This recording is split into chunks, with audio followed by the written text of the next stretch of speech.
Voy a tratar de no extenderme mucho, sino hacerlo más o menos ameno, porque si me extiendo más me molestan. Entonces, vamos. Ese es el ángel es el que empieza con su broma. Después aprenden los chicos acá y me empiezan a molestar después. Muy bien, ¿trajo su Biblia? Le invito a que... Yo también necesito un cosito acá, Ángel. Mira, se me cae.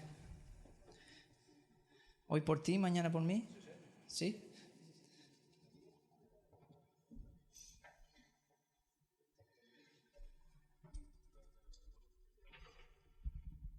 Yo no tengo un computador, pero... Tienes que orar al Señor. Claro, vamos a orar para poder girar 4 gambas después y compramos...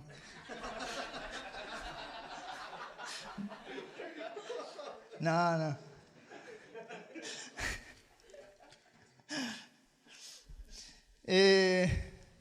Vamos a ponernos serios mejor. Le invito a que pueda abrir su Biblia, pueda encender su Biblia, desbloquear su Biblia, como usted quiera. Hoy en día todo ya celular ocupamos. A veces traemos la Biblia.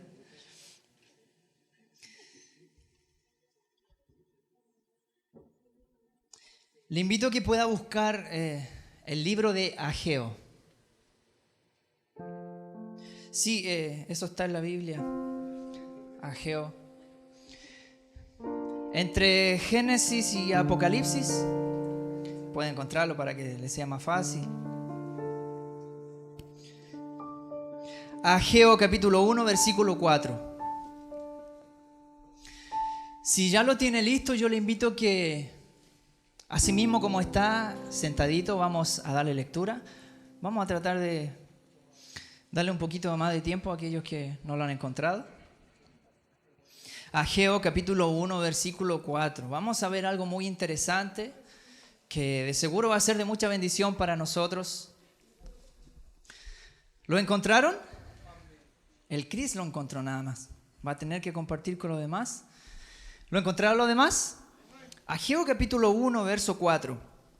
Dice así la palabra del Señor.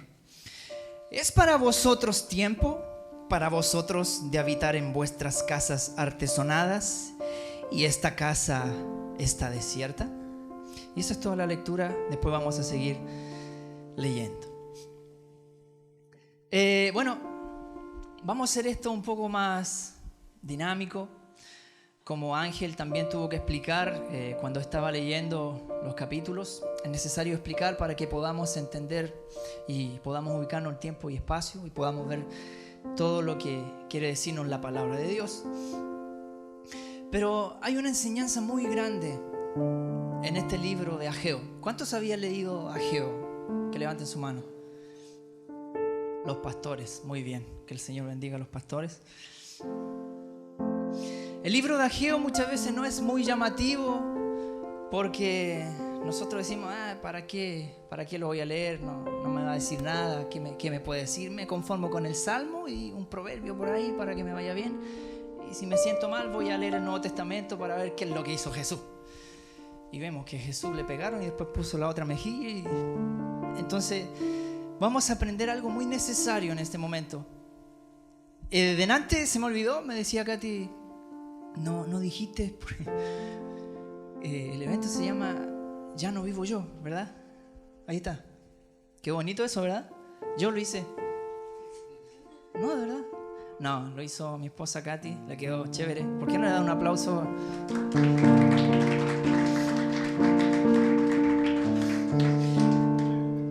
Siempre.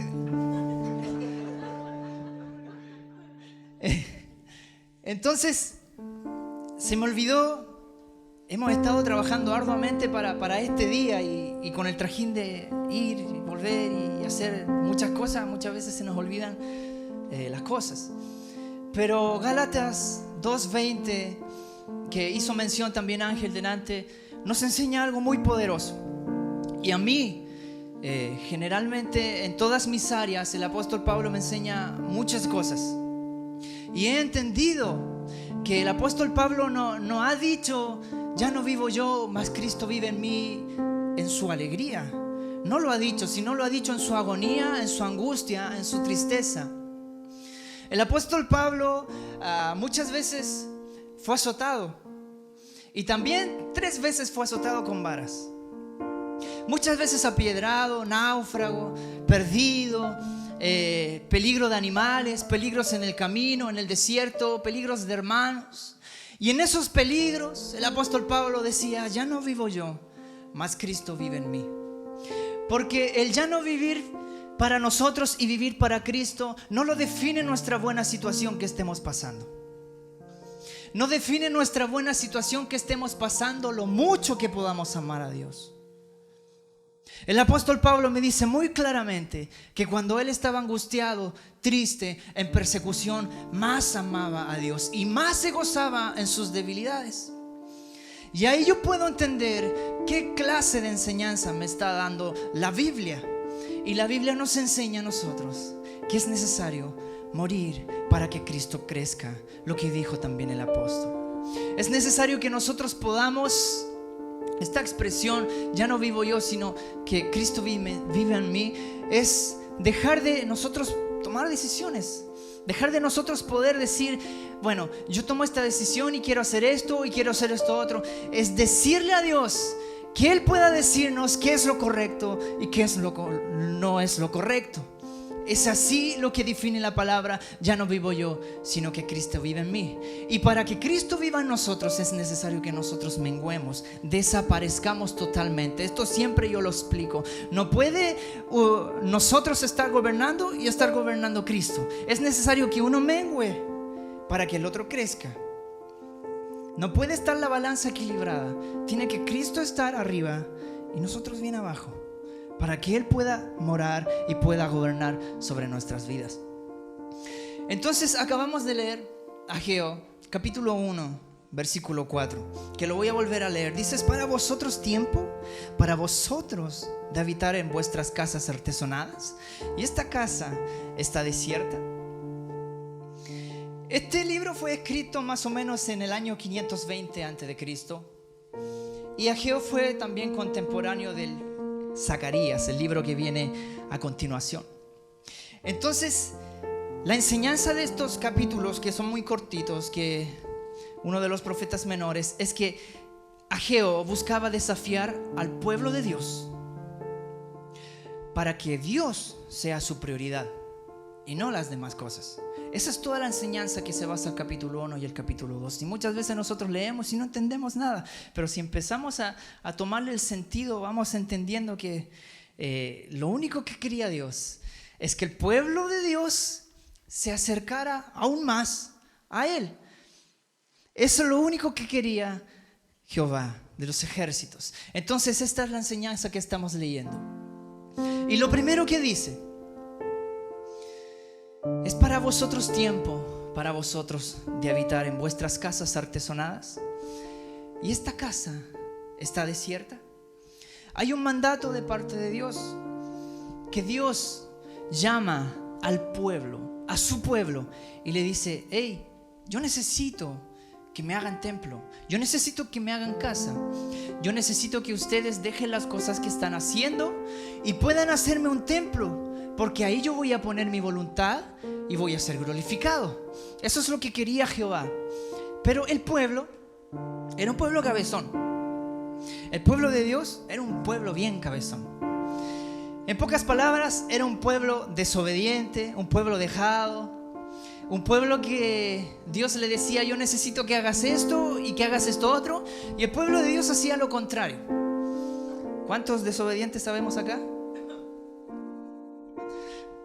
Yo me considero un desobediente. Muchas veces se me dice qué hacer y se me olvida. No que me esté defendiendo, pero muchas veces se me olvida, y otras veces porque quizás no quiero hacerlo. Pero esa es nuestra naturaleza. Tendemos muchas veces a desobedecer. Pero el pueblo de Dios que es un pueblo desobediente, un pueblo cabezón. Es más, cuando Jehová hablaba con Moisés, le decía que era un pueblo de dura cerviz, un pueblo cabezón. Entonces, el mandato de Dios era muy claro: hey, yo necesito que construyan mi templo, nada más. Necesito que lo hagan, que lo construyan, porque ese es mi mandato. ¿Y qué hacía el pueblo de Dios? Lo contrario, no hacía lo que se le había mandado. Si nosotros empezamos a leer el Antiguo Testamento, que se los recomiendo mucho y no es para nada de aburrido, son historias extraordinarias, donde podemos ver a Dios guiando a un pueblo, Dios sacándolo de Egipto, Dios liberándolo de enfermedades, Dios dándole maná, Dios cubriéndolos con fuego para que no pasaran frío y murieran en el desierto. Un Dios que tomó de la mano al pueblo de Dios y lo guiaba, y guiaba al pueblo de Israel. Y este pueblo seguía cabezón. Y la particularidad que tenía el pueblo de Dios es que se inclinaban a ídolos. Y muchas veces los ídolos eran lo que Dios le enojaba y le enfadaba. Y decía, ¿cómo puede ser esto? Si ya tienen a un Dios en medio de ustedes y aún así levantan otros ídolos. Entonces siempre tenían esos conflictos Jehová con el pueblo de Dios. Entonces no obedecían, que esa era la particularidad que tenían. Y una de las cosas que a Dios le enfada es que no habitemos en su casa. Quiero que lo guarde en su corazón esto. Una de las cosas que a Dios no le gusta es que nosotros no amemos su casa, que no amemos estar con Dios, que no amemos venir y congregarnos como lo hemos estado haciendo toda la mañana.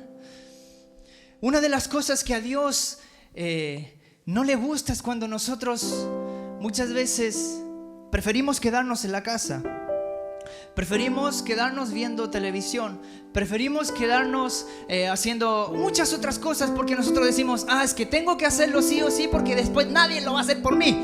Eso es lo que generalmente se dice. Pero Dios dice que Él no le gusta cuando nosotros ponemos de prioridad otras cosas. La primera prioridad que a Él le gusta es que nosotros estemos en su casa, que estemos con Él, que estemos congregados. Y los salmistas lo sabían muy bien. ¿Por qué te abates, oh alma mía, y te turbas dentro de mí? Espera en Dios, porque aún he de alabarle. Y después dijo, ¿cuándo vendré y me presentaré delante de Dios? Y nosotros podemos entender que Dios es un Dios omnipresente, está en todas partes. Entonces, ¿por qué el salmista dijo, ¿cuándo vendré y me presentaré delante de Dios? Puede hacerlo perfectamente en el lugar donde estaba, en el desierto que estaba, en la provincia que estaba, en la aldea que estaba. Perfectamente podría haber buscado desde ahí a Jehová. Pero la interpretación correcta de este versículo es que él anhelaba estar en el templo. Él anhelaba estar en la casa de Jehová, porque tenían por costumbre estar congregados y alabar el nombre de Jesucristo. Y una de las cosas que le enfadaba mucho a Jehová era que el pueblo de Dios no quería construir ese templo, esa casa. Y lo único que quería Jehová es que todos estuvieran juntos y pudieran glorificar el nombre de Jehová. Porque dice en un versículo más atrás que cuando hicieran el templo, Él iba a poner su voluntad en el templo y Él sería glorificado en el templo. Pero el pueblo de Dios no lo quería. Y una de las cosas es que nos dice este versículo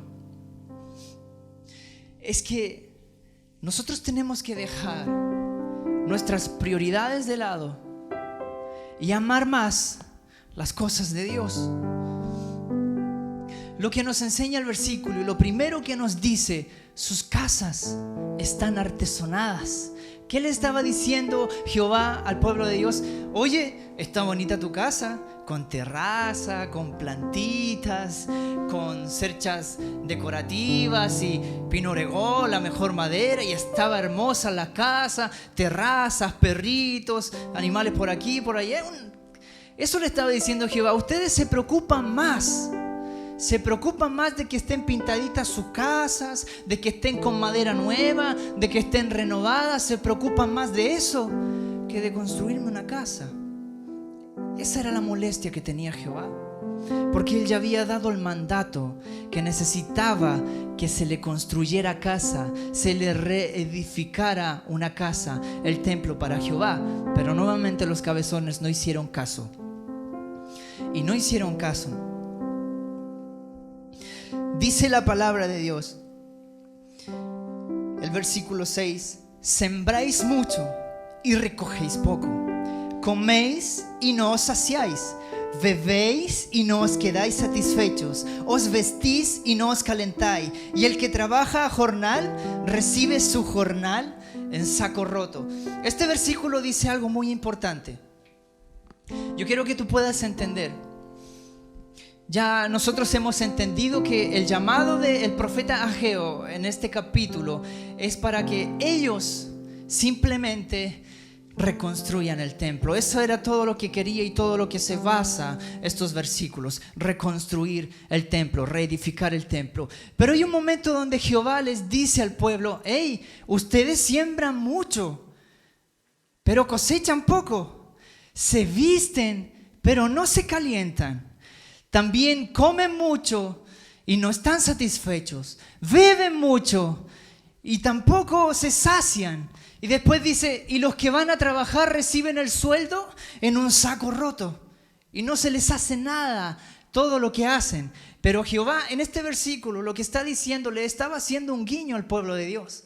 Le estaba diciendo: oye, ustedes siembran mucho y recogen poco. Le estaba tratando de hacer entender al pueblo de Dios que Él era el causante de que pasara todo eso. Pero los cabezones no entendían. ¿Por qué? Porque eran cabezones de dura cerviz, que lo único que hacía Jehová era que ellos se den cuenta que les faltaban las cosas para que ellos se pudieran construir el templo que tanto quería Jehová. Construir el templo, y les hizo faltar las cosas. La siembra, la cosecha, les hizo faltar absolutamente todo para que ellos se den cuenta. Y por eso les dijo: oye, tu jornal, vas a recibir tu sueldo, pero lo recibes en saco roto. Tú estás sembrando mucho y cosechas poco. Tú estás comiendo, pero no te satisfaces. Estás bebiendo mucho, pero no te sacias. Estás bien abrigadito, pero no te calientas. Algo está pasando, ¿ah? Algo está pasando. Y lo único que quería Jehová es que el pueblo de Dios dijera: sí, ¿verdad? Está pasando algo. Pero los cabezones no se dieron cuenta. ¿Por qué? Porque eran cabezones, un pueblo de dura cerviz. Entonces, después hay un llamado, y me gusta mucho el versículo 7 y 8, y dice: así ha dicho Jehová de los ejércitos, meditad sobre vuestros caminos. Subid al monte y traed madera y reedificad la casa, y pondré en ella mi voluntad y seré glorificado, ha dicho Jehová. Aquí nuevamente hay otro mandato. Hay otro mandato de parte de Jehová al pueblo de Dios. Y es muy claro y es muy detallado. Y les dice: ahora nuevamente necesito que vayan al monte y busquen madera y reedifiquen mi casa, y yo voy a poner en ella mi voluntad y voy a ser glorificado. Nuevamente les hace un mandato. Pero si usted se fija en el versículo 7, versículo 8, perdón, y en el versículo 9 pasa algo. Pasa algo, porque hay un punto aparte. Pasa algo desde el versículo 8 al versículo 9, porque después Jehová se ve muy exaltado, después que le dio una orden para que puedan buscar su madera, sus materiales, y puedan hacer el templo de Dios. Después se ve muy ofuscado Jehová y les dice: buscáis mucho y halláis poco, y encerráis en casa, y yo lo disiparé en un soplo. ¿Por qué? Dice Jehová de los ejércitos: por cuanto mi casa está desierta y cada uno de vosotros corre a su propia casa. En el versículo 8 les dio el mandamiento y les dijo: yo necesito que vayan nuevamente a hacer mi casa. Suban al monte, traigan madera y reedifiquen mi casa. ¿Y por qué se ofuscó Jehová? Porque los cabezones no hicieron caso nuevamente. ¿Cuántos cabezones sabemos acá que no hacemos caso? ¿Sí?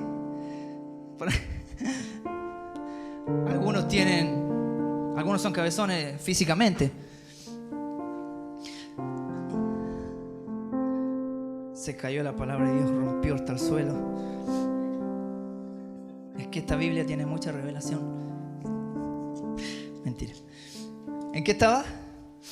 Entonces Jehová les dijo: suban al monte, traigan madera, reedifiquen el templo. Reedifiquen el templo. Y ellos no hicieron caso. ¿Se acuerdan del guiño que yo les decía cuando Jehová les dijo: sembráis mucho y recogéis poco? Jehová le estaba tratando de decir a ellos: yo soy el causante de que a ustedes les falte las cosas. Y ya en el verso 9 se ofusca mucho Jehová, y ya ahí suelta todo y les dice toda la verdad al pueblo de Dios, y les dice: yo soy el que causó toda esta sequía. Yo fui el que causó que ustedes ya no pudieran cosechar más. Yo fui el que causó que no se pudieran abrigar. Yo fui el que causó de que el agua ya no saciara su sed. Yo fui el causante de eso. Y después le dice: yo fui el que hizo cesar el trigo, el vino y el aceite. Y ahí ya Jehová se cansó de estos cabezones y le dijo: ni se dan cuenta siquiera que yo fui el que hizo cesar todas estas cosas, pero ahora yo se los digo porque no van a entender nunca. Yo se los digo.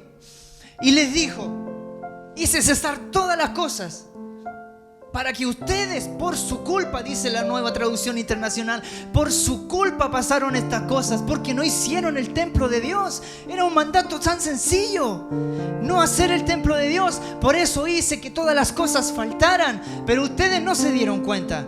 Ustedes no pudieron entender que lo único que yo quería era que reedifiquen el templo, que lo puedan hacer de nuevo, pero ellos no lo hicieron.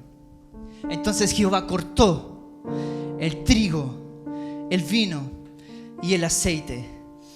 Y esto es impresionante, porque dice la palabra de Dios ahí mismo en Ageo que os herí con viento solano, con tizoncillo y con granizo en toda obra de vuestras manos.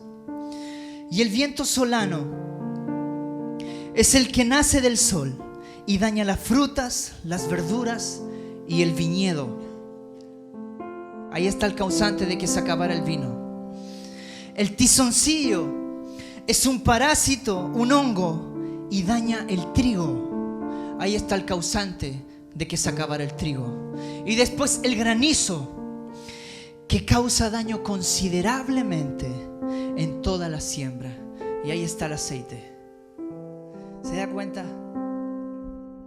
Y nosotros muchas veces podemos continuar leyendo el Nuevo Testamento, el Nuevo Pacto, y podemos seguir viendo que a Dios le encanta la obediencia.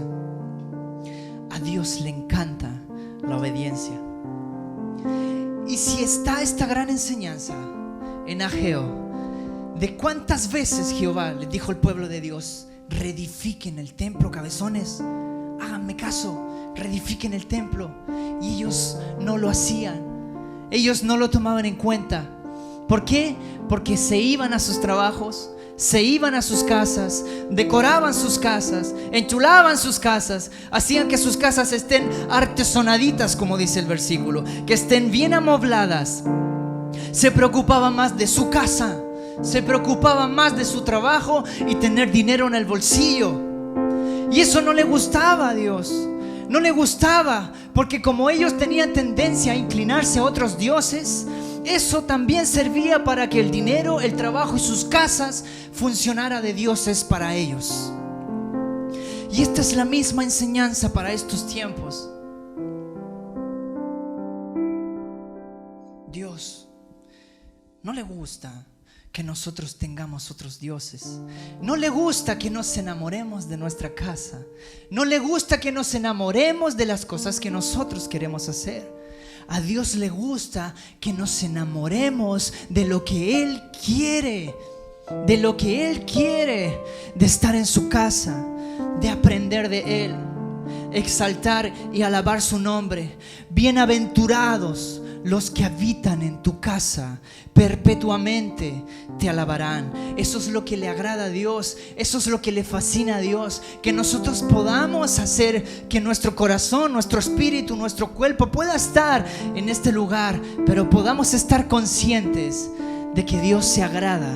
Y nosotros que estamos acá, los de Villarrica, los de Temuco, los locales, cuando estamos acá, hacemos un acto de obediencia.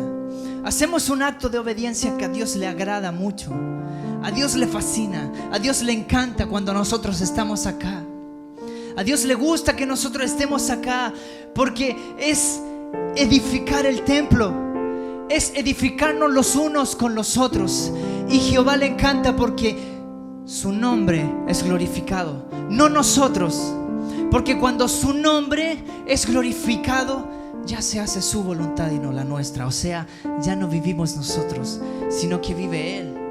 Vive nuestro Dios, vive el Padre Celestial. Por eso es importante que podamos entender que no hay nada más importante que amarle a Él, que Él sea nuestro número uno, que Él sea nuestra prioridad más importante.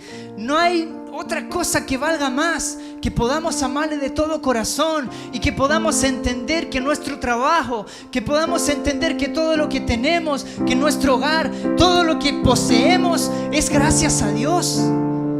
No es por ti, no es por tus fuerzas. Todo lo que tienes es porque Dios lo quiso así, porque su palabra dice que Él tiene pensamientos de bien y no de mal. Y aún así, cuando nosotros hemos sido desobedientes con Él, Él sigue bendiciéndonos, porque dice la palabra de Dios: más Dios muestra su amor para con nosotros en que, siendo aún pecadores, Cristo murió por nosotros. Jesucristo, antes de dar su vida a la cruz por nosotros, el Padre, antes de enviar a su Hijo a morir por nosotros, ya sabía que nosotros le íbamos a ser infiel.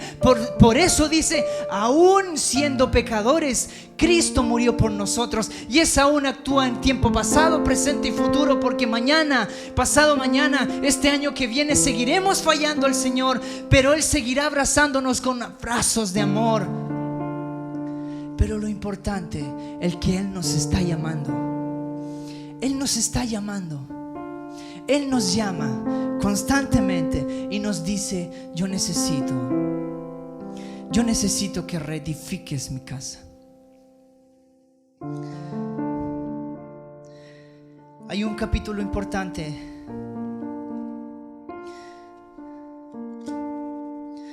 del verso 15 al capítulo 2. Pasaron 27 días. Del verso 15 del capítulo 1 al capítulo 2 pasaron 27 días. Esto es genial. Y habla nuevamente Jehová y dice: ¿quién ha quedado entre vosotros que haya visto esta casa en su gloria primera? ¿Y cómo la veis ahora?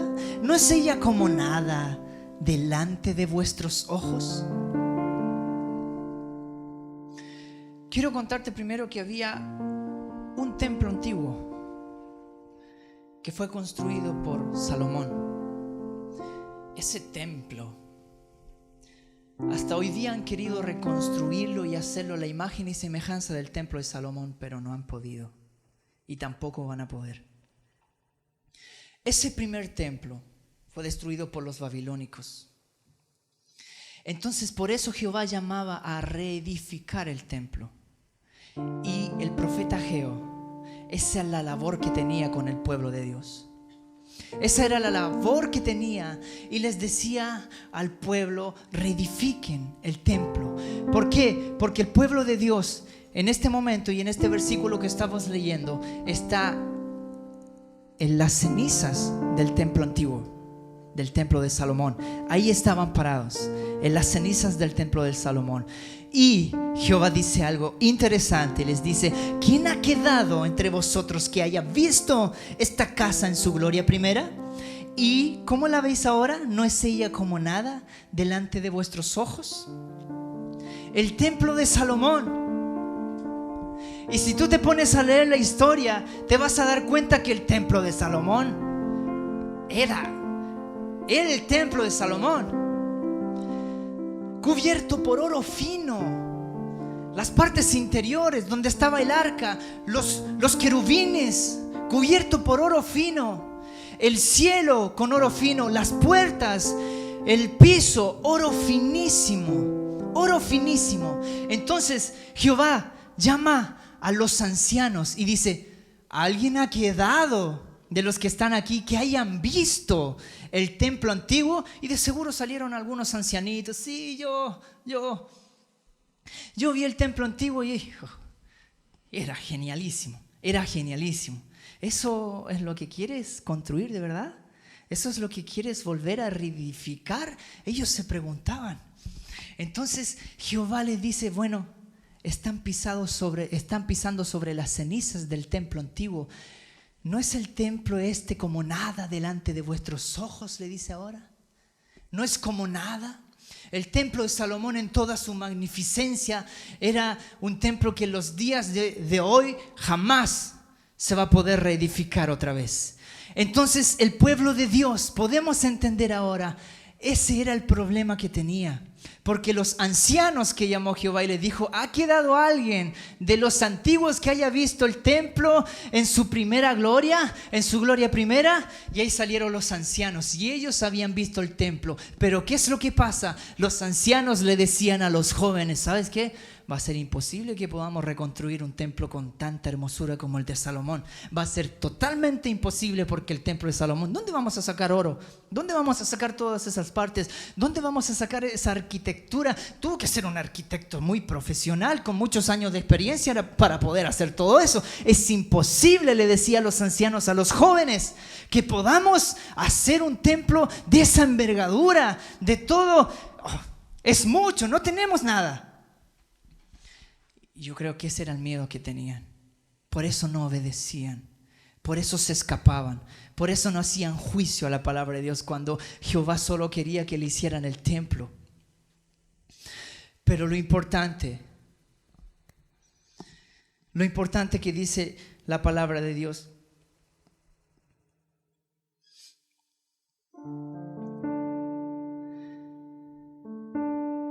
que Él les dijo: yo solo quiero poner mi voluntad en el templo y voy a ser glorificado en este templo. Nada más. ¿Qué pensaba el pueblo de Dios? El pueblo de Dios estaba pensando que necesitaba mucho oro, necesitaba mucha madera de la buena, necesitaba muchos arquitectos. Y cuando tuviera todas esas cosas y mucho oro más, ahí recién Dios se iba a glorificar en el templo. Pero no es así. Dios le dijo: solo vayan y busquen madera y reedifiquen mi templo, y ya iba a estar mi voluntad y voy a ser glorificado. Pero el pueblo de Dios tenía miedo, porque no podía reconstruir un templo lleno de oro, porque ellos pensaban que el oro hacía que Dios se glorificara. Pero no era así. Y es así mismo en estos días con nosotros, que pensamos que si nos preparamos mucho, que pensamos que si estudiamos y tenemos muchos títulos, que pensamos que si yo sé más o tengo que empezar a apurarme más con mis estudios para poder ser un maestro de la palabra, o poder cantar, o poder ser un buen músico, tengo que aprenderme bien las notas, tengo que aprender y tengo que meterme en los institutos, tengo que aprender de música, tengo que prepararme, tengo que vestirme bien, tengo que ponerme aros de oro en mis orejas, tengo que ponerme buenos brazaletes, buenas cadenas, y ahí voy a estar apto para que Dios pueda ser glorificado en mi vida. Y eso es una mentira. Eso es una mentira. Dios quiere ser glorificado en tu templo, en nuestro templo, ahora, ya. Porque Dios nos está diciendo: yo necesito que puedas arreglar tu templo. Pero no está hablando del templo afuera, que nos podamos adornar y podamos cubrirnos de oro, porque así no se glorifica Jehová. Se glorifica tal cual estamos, tal cual somos, con las debilidades, como decía Pablo. Yo más bien me glorifico en mis debilidades, porque ahí se glorifica tu poder. Es así como funciona. No pretendamos adornarnos con oro, no pretendamos ser los mejores, no pretendamos tenerlo todo, no pretendamos obtener todas las cosas para poder cantar bien, para poder estudiar bien, para poder prepararnos bien y predicar bien. No pretendamos esas cosas. Dios se glorifica en nosotros tal cual somos, tal cual estamos. O si no, no hubiese dicho Jesús: venid a mí todos los que estáis cargados y trabajados. Él hubiese dicho mejor: bueno, consíguete 20 gramos de oro y ven ante mi presencia y ahí hablamos. Él dijo: cargados, trabajados, abatidos, angustiados. Querido joven, es el mejor momento de reconstruir nuestro templo. Es el mejor momento para tomar la palabra de Dios, que dice que en los postreros días Él levantará el tabernáculo caído de David. Estos son los mejores días. Estos son los días donde Él se glorifica. Pero es necesario que podamos descansar en Él. Es necesario que podamos descansar en Jehová. Y Él lo único que quiere que nosotros podamos entender que nuestro templo tiene que ser glorificado por Dios. Ya basta de tomar nuestras propias decisiones. Ya basta de empezar a decir: yo quiero hacer eso. Pero ¿le consultaste a Dios? No, pero es que yo lo quiero hacer y quiero hacerlo así sin consultarle a nadie. Es importante que podamos decir que Dios reina en nuestra vida, no solo de boca, sino de nuestras actitudes. En cada parte que andemos, en las partes que pisemos, en todo lo que hagamos, en todo lo que cantemos, que podamos decir: ya no vivo yo, sino que Cristo vive en mí. Y cuando ya no vivo yo, significa que Dios toma el control de nuestra vida. Y cuando nos faltan muchas cosas, Él suple. Cuando nos falta, Él suple, Él nos ayuda. ¿Por qué? Porque ya no vivimos nosotros, sino que Él vive en nosotros y Él se encarga de todo. Pero es necesario que podamos reconstruir nuestro templo, que podamos reconstruir nuestro templo, que podamos llamar a nuestro Padre para que Él sea glorificado en nosotros. ¿Cómo vamos? ¿Vamos bien? Vamos mal. ¿Todo bien? ¿Sí? Dice la palabra de Dios. Yo tengo notado aquí muchas cosas para poder decirte, pero se me escapan todas. Voy agarrando las más importantes para que pueda ser bendecido. Dice capítulo 2.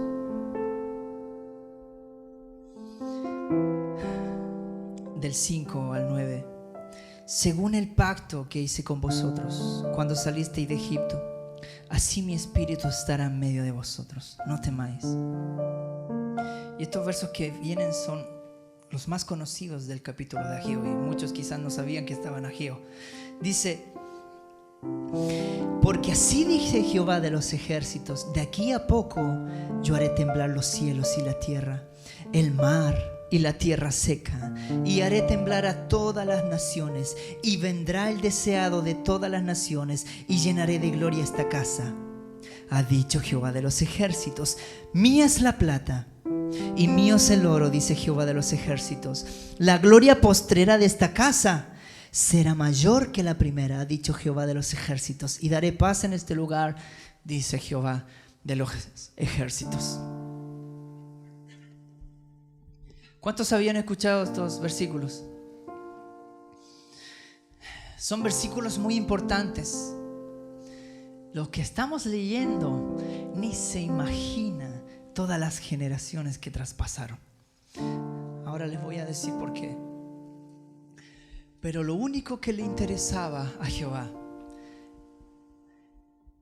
y yo me pongo en la situación de Jehová, que nosotros muchas veces pensamos que cuando Él les dice: ustedes están en sus casas artesonadas y esta casa está vacía, nosotros pensamos que Él estaba ofuscado, enojado con el pueblo de Israel. Pero Él les hablaba con la voz más amorosa del mundo. Le decía: hey, ustedes están en sus casas, están bonitas, pero mi casa está vacía. Hagan algo, por favor. Yo necesito glorificarme en medio de ustedes, pero necesito que me obedezcan. esta casa está vacía. ¿Qué podemos hacer aquí? ¿Qué podemos hacer? Y cuando comienza el capítulo 2 podemos ver nuevamente, después de lo que estábamos leyendo, cuando Ageo llama a los ancianos y le dice: ¿ha quedado alguien que haya conocido el templo antiguo? ¿Ha quedado alguien que haya conocido la casa anterior? ¿Sí? Bueno, ¿no es esa casa como nada delante de vuestros ojos? Y después viene un mandato a Zorobabel y le dice: hey, tengan ánimo, tengan fuerza, vamos, trabajen en mi casa. Y se pusieron a trabajar en la casa, en el templo de Dios. Pero ¿sabes qué? Estos versículos que estamos leyendo, donde dice la gloria postrera será mayor que la primera, no está hablando del templo con el que muchos piensan que es el templo que se estaba edificando. No es ese templo. El templo de Salomón fue derribado por los babilónicos. Y el templo que estaba llamando a Ageo a construir fue derribado por el Imperio Romano.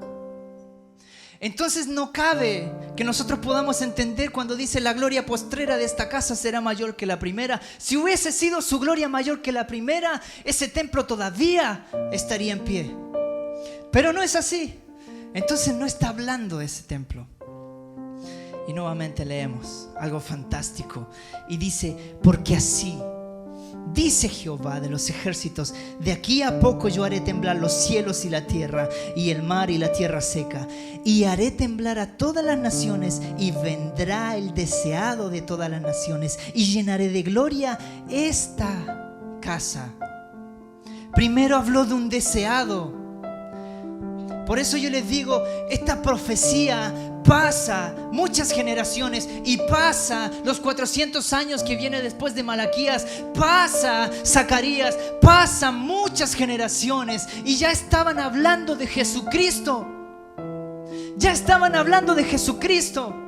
Y nosotros muchas veces pensábamos que estaba hablando del templo. No, si fue destruido ese templo. Lo reconstruyeron, sí, pero fue destruido por el Imperio Romano. Entonces no le va esa palabra cuando dice: la gloria postrera será mayor que la primera. Pero sí empezamos a leer, dice: hey, vendrá el deseado. Vendrá el deseado. Vendrá el deseado de todas las naciones, y llenaré de gloria esta casa. Y ahí se cumple la profecía cuando Jesucristo vino. Vino el deseado. Y esa casa se llenó de gloria. Y más adelante nos llamaba la atención con Katy, que estábamos leyendo, que dice: y haré temblar a todas las naciones. Y haré temblar a todas las naciones, y vendrá el deseado. Sí, Jesucristo fue de quien se burlaban y decían: hey, cuando estaba crucificado: hey, este es el que decía que en 3 días iba a levantar nuevamente el templo. Este es aquel que decía que iba a reedificar nuevamente el templo. Es él. Pero ellos no entendían que estaban hablando de su cuerpo. Ellos no entendían. Y dice la palabra de Dios que cuando estaba la cruz exhaló: en tus manos encomiendo mi espíritu. Un terremoto vino. Toda la tierra empezó a temblar. Y ahí está la profecía: haré temblar los cielos y la tierra, y llenaré de gloria esta casa. Se llenó de gloria Jesucristo. Luego de su muerte se llenó de gloria Jesucristo. Y ahí está la profecía, que llenaré de gloria esta casa, y la postrera gloria de esta casa será mayor que la primera. ¿Están aquí? ¿No les causa, cómo se dice, asombro?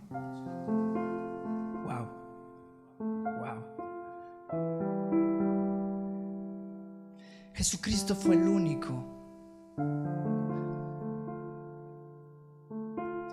que pudo levantarse al tercer día, y su cuerpo, su templo, fue llenado de gloria.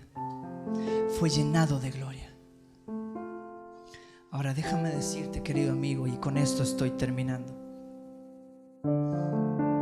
que nuestro templo, nuestro cuerpo, como dice la palabra de Dios, que somos templo ¿de quién? Del Espíritu Santo. Y como somos templo del Espíritu Santo, qué bonito sería que pudiéramos reconocerlo todos los días como templo del Espíritu Santo y pudiéramos decir: hey, soy cristiano, pero necesito de tu gloria en mi templo. Necesito que tú seas glorificado en mi templo. Necesito que tú seas glorificado en mi templo. ¿Y sabes qué? Dios, el Espíritu Santo, todos los días nos está llamando a reedificar el templo. Todos los días. De igual manera como en el tiempo antiguo, como lo estábamos viendo con el profeta Ageo y con el pueblo de Dios. En este día, dice Santiago, que el Espíritu que Él ha hecho morar en nosotros nos anhela celosamente. Nos anhela celosamente. ¿No has sentido el anhelo de Dios en tu corazón? ¿Has sentido el anhelo de Dios en tu corazón? ¿O lo sentiste hace un año atrás? ¿O lo sentiste ayer? ¿O lo estás sintiendo ahora? ¿O lo sentiste hace 5 años atrás? ¿Hace un mes atrás? Es tener esas ganas de, bueno, voy a estar en la jornada de Ya No Vivo Yo con un muchacho de Villarrica, de Metrenco, y vamos a estar todos juntos y no sé qué me pasa, como que quiero estar ahí, quiero estar ahí, no sé qué va a pasar, pero nosotros pensamos que son cosas triviales, pero es el Espíritu Santo que nos impulsa sin darnos cuenta nosotros. Si nosotros estamos acá, no es porque si bien tenemos alguna lugar que ocupar, algo que hacer, tenemos algo valioso que tocar, algo que cantar. No es por eso, es porque Dios quiere que nosotros estemos acá. Y lo que dice nuevamente el Espíritu Santo es que podamos en este momento anhelarle como Él nos anhela, que podamos desearle como Él nos desea a nosotros, y podamos preocuparnos de reedificar nuestro templo, y podamos decirle al Señor: te lo quiero entregar todo, porque ya no vivo yo. Significa eso, entregarle absolutamente todo, para que Él tome control de toda nuestra vida y todas nuestras necesidades. ¿Me sigues? ¿Sí? Yo te invito a que te pongas en pie en este momento.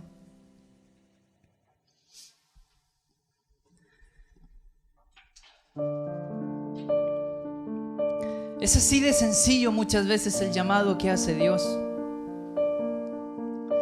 Y muchas veces nos sentimos como no aprobados, como no calificamos, como que no tenemos las aptitudes necesarias como para poder ejecutar algo, poder hacer algo. Pero es todo lo contrario. Dios nos llama tal cual estamos, tal cual somos. Dios nos llama aún sabiendo que tenemos muchas falencias. Dios aún así nos ama y nos dice: yo necesito que reedifiquen el templo. Yo necesito que ustedes puedan reedificar el templo. Y el templo son ustedes. ¿Y por qué dice esto Dios? Porque Él se quiere glorificar en sus vidas en este momento. Yo te invito a que en este momento puedas levantar tu voz ahí donde estás, y como un acto de humildad puedas decirle al Padre Celestial: